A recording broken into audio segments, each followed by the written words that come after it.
Salut les amis, j'espère que vous allez bien. Bon, je suis dans ma belle Lady Di, hein. Qu'est-ce que je suis content d'être dans ma belle Lady Di, ce confort. Je suis assis à l'arrière cette fois, à la place de Dodi El Fayed, hein, comme à chaque fois on le rend à chaque fois un hommage. Qu'est-ce que je suis content vraiment à chaque fois que je me lève le matin, je dis oh là là, quel changeant. J'ai une W140, c'est comme si quelqu'un qui a conservé sa W100 depuis longtemps. En tout cas, moi je fais une petite vidéo pour vous parler de trois choses qui sont c'est pas des options, c'est vraiment des équipements qui sont de série, hein, sur la W140. Ça mérite quand même qu'on s'y attarde parce que c'est quelque chose qui sont vraiment très innovants, vous allez voir. Et on est en 91 surtout, et c'est des équipements que même aujourd'hui, on les a pas sur les voitures, même parfois des voitures de luxe. C'est ça qui est vraiment impressionnant. Euh, Donc allez, je commence par le premier équipement, mais là aujourd'hui ça commence à se banaliser, mais à l'époque on est à 91, hein, je vous rappelle, c'est la direction assistée à assistance, c'est la direction assistée paramétrique, on dit ça comme ça. Alors pour faire simple, qu'est-ce que c'est? C'est la direction assistée à assistance variable, c'est-à-dire tout simplement, c'est que à faible vitesse, l'effort pour tourner le volant, hein, vous pouvez le tourner avec un seul doigt, hein. euh, c'est l'effort Mercedes avait dit que l'effort était de 2,5 newtons. C'est-à-dire que c'est extrêmement souple, hein, vous pouvez le tourner comme ça pour vous garer en ville, etc. Aujourd'hui, il y en a sur beaucoup de voitures. Chez Fiat, hein, à l'époque, c'était aussi qui a lancé ça en- sur la Fiat Punto. Elle appelle ça le mode City. Mode City, vous appuyez sur Mode City et là vous avez une direction assistée très souple. Mais sur la W140, c'est automatique, hein, c'est-à-dire que à faible vitesse, c'est automatique, vous avez une direction très souple. Il y a une vitesse importante, la direction devient un peu dure et là on passe à 5 newtons. Et là, vous allez remarquer, hein, si vous avez une W140, vous remarquez surtout, moi, ce qui m'a impressionné quand je l'ai acheté, c'est que lorsqu'on est lancé sur autoroute, hein, on est à 130. Et quand on sort de l'autoroute, hein, on passe à 130, à 70, 50, etc. Surtout s'il y a un repoint après la sortie. Et là, on sent en fait qu'on passe de quelque chose de très dur. C'est parce que la 140, dès qu'elle fonce sur l'autoroute, elle s'aplatit.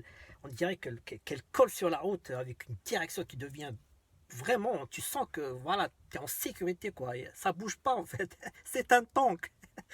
Donc, et à la sortie, vous allez voir que la direction commence de passer de dur à souple. Et ça, en fait, c'est ça, en fait, la direction assistée paramétrique. À l'époque, c'était en 91. Pour moi, j'ai toujours dit que la direction assistée Mercedes, c'est la meilleure du monde. D'ailleurs, la première voiture que j'ai conduite en direction assistée, c'était la W123. Qu'est-ce que j'ai vu ça, que c'était impressionnant. Je tournais le volant comme ça, quoi.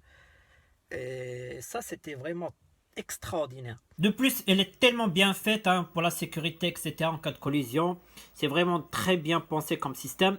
Et en plus, c'est très bien filtré. C'est-à-dire que si vous faites de la piste carrément, bah, vous n'allez pas sentir la route au volant, quoi. Ça, c'est extraordinaire. C'est tellement bien filtré, bien fait. C'est vraiment bien.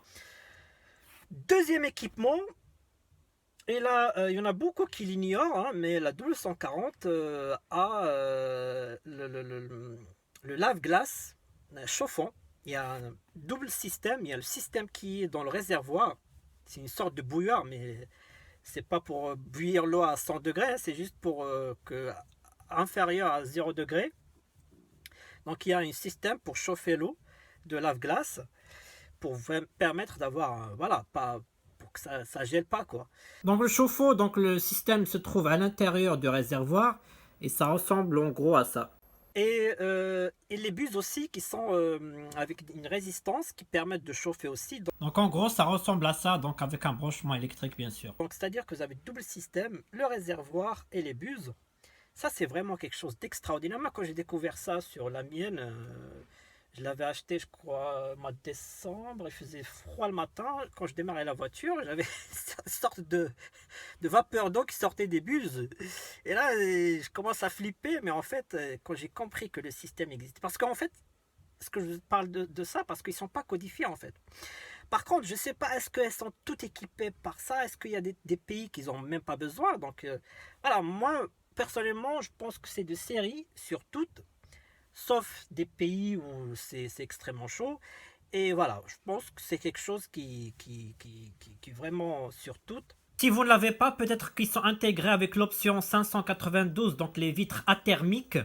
Peut-être que c'est inclus dedans, parce qu'il y a le double vitrage normal et il y a le double vitrage athermique. Donc je pense que si vous ne l'avez pas, c'est que peut-être qu'ils l'ont intégré avec le vitre athermique. Donc l'option 592, donc ça reste mon hypothèse. Et comme cette option, vous avez aussi le pare-brise athermique, donc avec un filtre pare-soleil, etc. Donc je pense que tout ce qui est athermique, etc., donc je pense que c'est inclus dedans. Après, ça reste une hypothèse. Et ça, je trouve ça très très innovant, hein, très très innovant.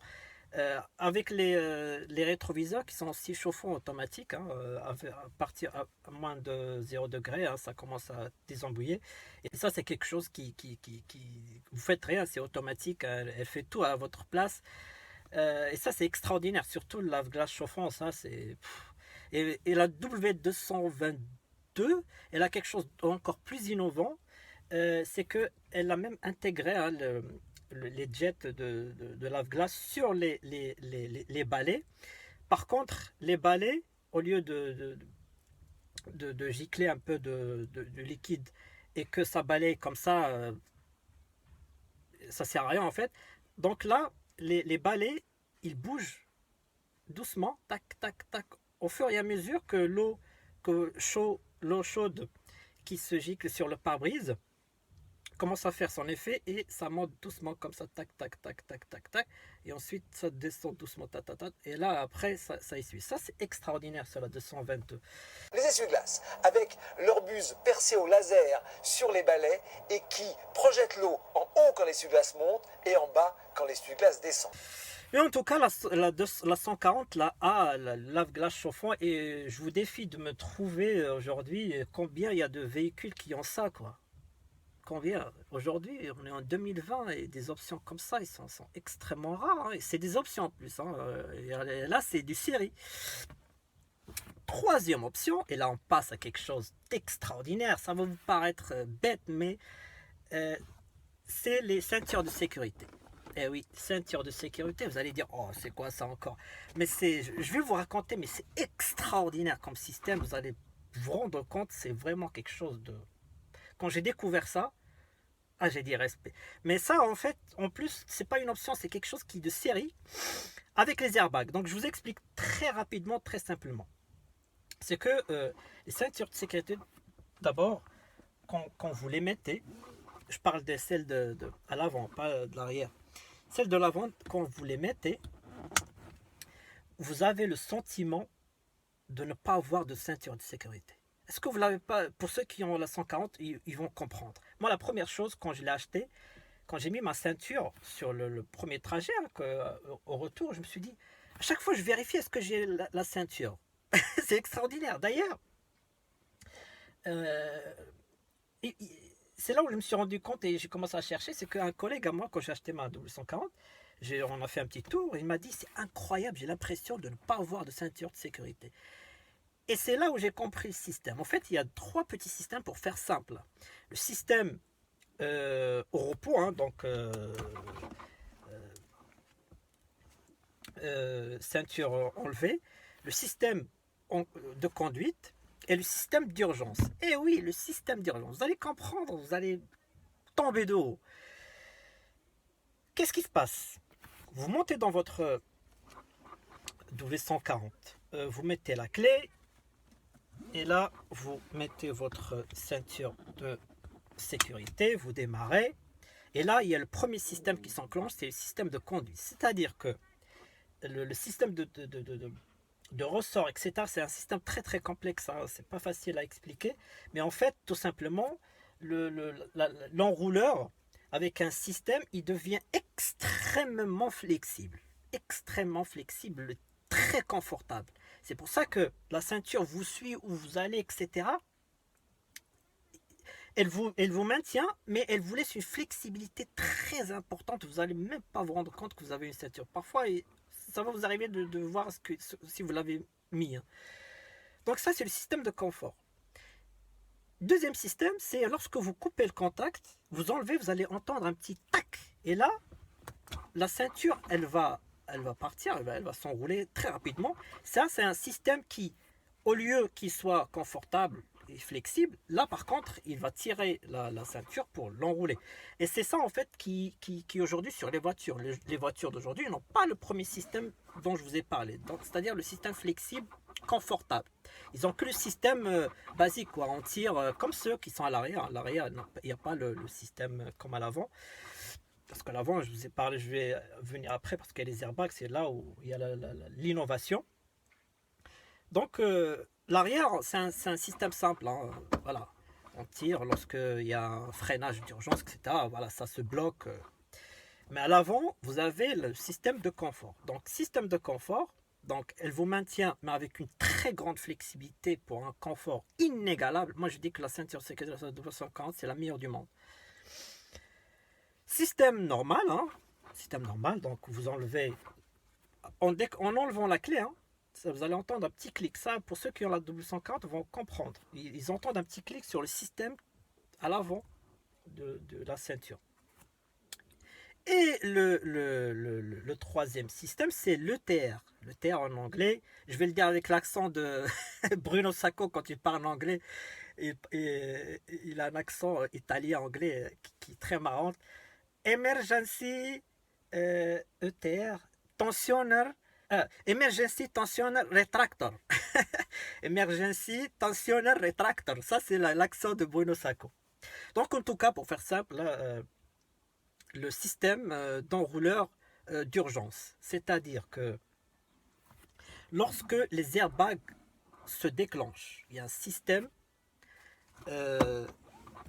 donc les airbags se déclenchent, il y a un freinage, voilà, un choc frontal, les airbags se déclenchent et là on voit un signal au l'enrouleur où là il y a en quelque sorte, pour faire simple, c'est comme si vous avez des mini airbags sur le système de ceinture de sécurité. Ça, c'est incroyable quand j'ai découvert ça. C'est incroyable. Je vais vous expliquer.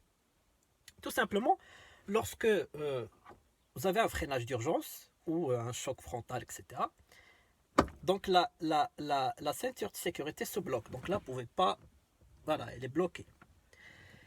Le souci sur toutes les voitures, même d'aujourd'hui, c'est que le temps de réaction, il y a un petit retard, ce qui fait que la ceinture va vous bloquer, mais avec un certain retard. Donc, vous allez être basculé vers l'avant, mais vous allez être retenu. Ça, c'est le système basique. Le problème avec les airbags, etc., c'est là où c'est extraordinaire cette innovation, c'est que ce retard-là peut être parfois fatal, parce que vous allez être bloqué avec un léger retard, et l'airbag, il va sortir, il va vous mettre un coup dans la gueule, bim, vous allez repartir. Et ça, Mercedes s'est dit, mais c'est pas possible, je peux pas laisser mes clients qui vont acheter la W140 subir ça. Donc il a mis en place un système qui est très très innovant. Moi, quand je parle de ça, j'ai la chair de poule, je dis, on est en 91, on fait des choses comme ça. Donc, freinage d'urgence, ce temps de retard, il y a le système qui se débloque comme les airbags qui tiennent la ceinture avant même ce petit retard là. C'est-à-dire que dès qu'il y a le choc, la ceinture elle est maintenue et elle vous tire comme ça. Vous êtes bien plaqué et ça va vous éviter ce léger retard que la ceinture basique le fait. Et ça c'est extraordinaire. Et ça c'est sur toutes les W140. C'est de série. Aujourd'hui, toutes les 240 sont équipées de systèmes d'urgence de ceinture de sécurité. Et ça, c'est incroyable. Donc le système se représente comme ça. Hein. Donc les rétenteurs de ceinture de sécurité. Donc je rappelle, pour les avoir, il faut absolument avoir les airbags aussi, sinon ça ne marche pas.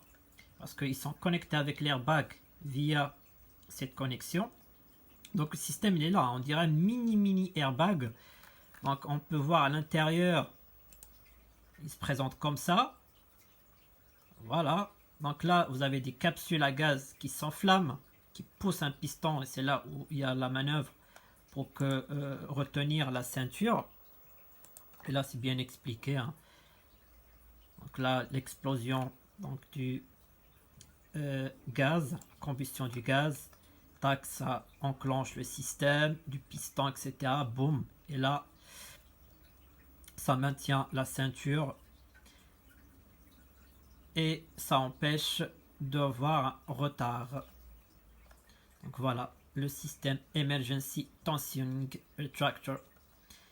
Ce qui veut dire en français, en gros, les rétenteurs de ceinture de sécurité d'urgence.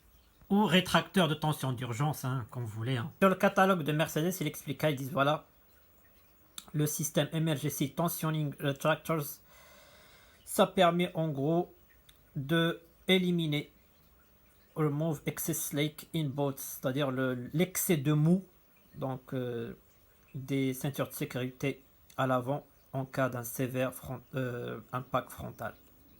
Voilà, c'est bien expliqué. Si vous voulez, dans votre manuel d'utilisation, hein, c'est bien expliqué. Hein.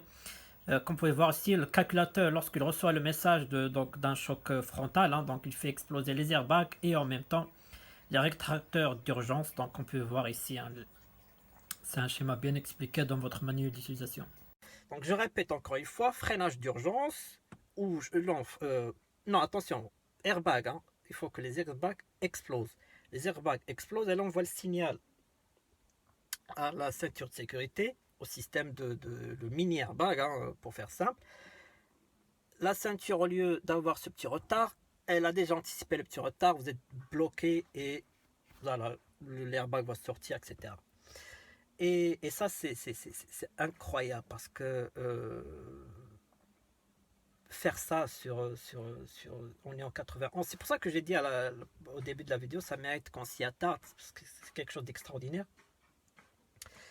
Et du coup, ce qui est important, il faut savoir que si vous achetez une W140 peut-être avec les airbags qui ont déjà été enclenchés, il faut penser aussi à changer ces systèmes-là parce que c'est un système avec un gaz, etc. C'est comme un mini airbag. C'est-à-dire que s'il a déjà explosé, c'est-à-dire que vous n'avez plus de système d'urgence, vous avez juste le blocage basique, quoi, le standard qu'on a sur toutes les voitures. Donc, c'est-à-dire avec ce mini retard. Donc si vous achetez une W140 avec les airbags qui ont déjà explosé, il faut penser aussi à changer ces systèmes-là sur les ceintures de sécurité. Voilà. Bien sûr, le réglage se fait soit manuel, soit automatique. Ici, c'est automatique. Hein. Elle vous suit en fonction de réglage du siège. Sinon, c'est toujours manuel. Il suffit juste de basculer le système-là. Vous pouvez monter, descendre, régler. Et bien sûr, à l'arrière, ça vous suit avec système comme ça. Sympa. Donc, je rappelle, réglage automatique ou manuel, ou les deux. Vous aurez toujours le choix de ajuster votre ceinture. Petite astuce très importante, la couleur de la ceinture est toujours définie par rapport à la couleur de la sellerie. Si jamais un jour, petite astuce, si vous achetez une W140 avec les sièges beige, mais la ceinture est noire, c'est qu'il y a un problème. Donc si vous avez les sièges beige, vous avez la ceinture beige. Si vous avez la ceinture noire, la sellerie elle est noire. Donc ça c'est une configuration standard sur toutes. Il n'y a pas une couleur unique. Donc voilà, ça dépend de la sellerie. Ce qui est génial avec le réglage et aussi avec le système confort, c'est que vous aurez toujours l'impression de ne pas avoir de ceinture, ce qui n'est pas le cas sur une ceinture standard où là franchement vous avez l'impression d'être étouffé, quoi, parce qu'elle vous serre tellement et que voilà, c'est désagréable, moi je trouve. Okay, là il explique aussi le système que je vous ai dit, hein. Là vous pouvez l'ajuster, sachant qu'il est extrêmement flexible, etc. Donc voilà, je vous ai tout expliqué. Voilà les amis, hein, je voulais vous parler de ces 3 mini équipements, hein, même si c'est mini, mais à l'époque on est en 91, c'était révolutionnaire. Voilà, je voulais partager avec vous ces petites informations. J'espère que cette vidéo vous a plu. Je vous dis à très bientôt. Et voilà, petit coucou de Lady avec ma petite liseuse, hein. La boîte à pharmacie, etc. Je suis bien, on est en confort, etc. Et puis je vous dis à très bientôt pour des nouvelles vidéos, nouvelles aventures. Allez, salut!